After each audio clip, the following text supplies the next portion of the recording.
Welcome to Hollywood Cemetery. Nestled in the heart of Richmond, Virginia, this 19th century burial ground is the final resting place of politicians, soldiers, and generals. Named for the holly trees that adorn its rolling hills, Hollywood Cemetery is beautifully maintained and draws in respectful visitors from all over the state who walk the grounds with reverence. The hallowed bodies that lie buried here rest in peace, always remembered, never disturbed. But for some cemeteries, that hasn't always been the case. In an African American cemetery, the dead might not have been so lucky.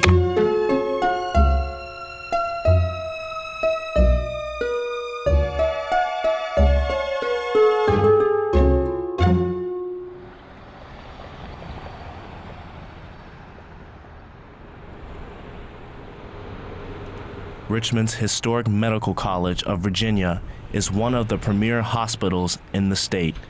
During a construction project in the mid-90s, a shocking discovery was made: the bones of at least 50 men, women, and children buried in an underground well. The well proved to have human remains in it, presumably from anatomical dissection that took place at the Medical College of Virginia before the American Civil War.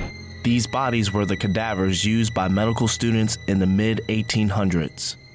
They were all stolen, as there was no legal means of procuring bodies for dissection at that particular time in the 19th century. So they could have come from the pauper's graveyard. They also could have come from the penitentiary cemetery. Throughout the 1800s, the medical students in the United States had to acquire the bodies for dissection, and thus the business of grave robbing became widespread. It was a very successful market because there were lots of medical schools that needed bodies. The anatomical men, or resurrectionists as they were called, took several forms.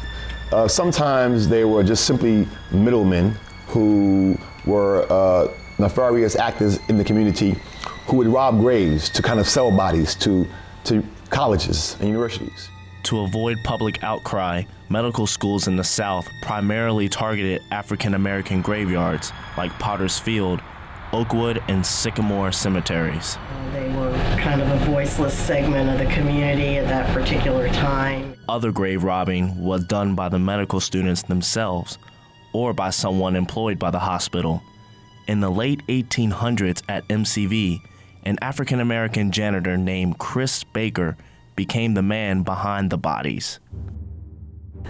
Chris Baker, he was born on MCV's campus, so we believe, and we think about the year 1848 or 1849. His father, they say, was a custodian. That's how they put him down on paper, but actually he himself was a resurrectionist. He was a professional body snatcher. He taught his son the trade.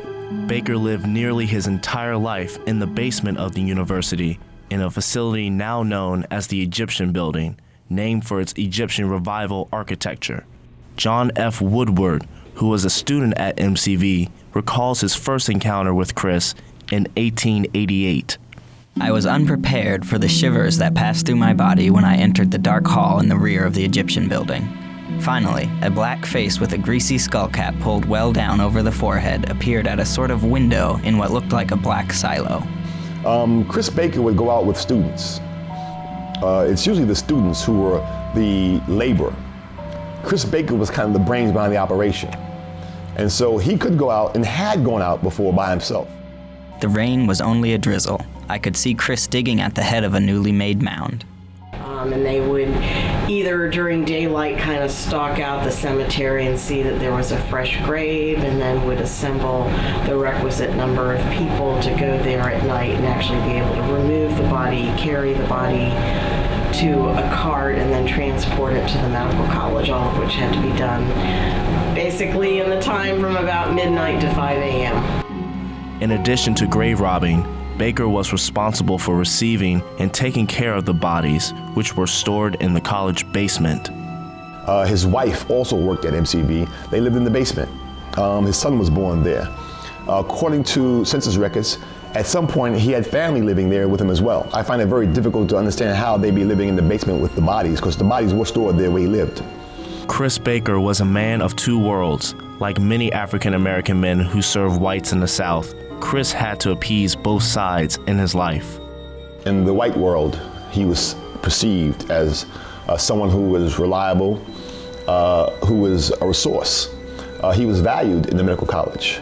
In fact, he was a member of the medical fraternity. The medical students relied on him for anatomical knowledge, to make sure that the lab was well stocked. The doctors admired him and spoke highly of him. In the black community, they despised him. And in fact, there were 2 attempts on his life. First attempt, they shot at him.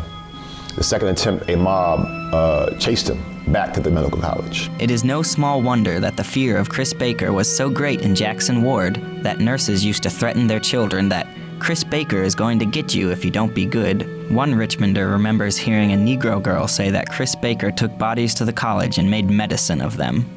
The medical students, I think, were not so afraid of him and often would pull pranks and capers at his expense.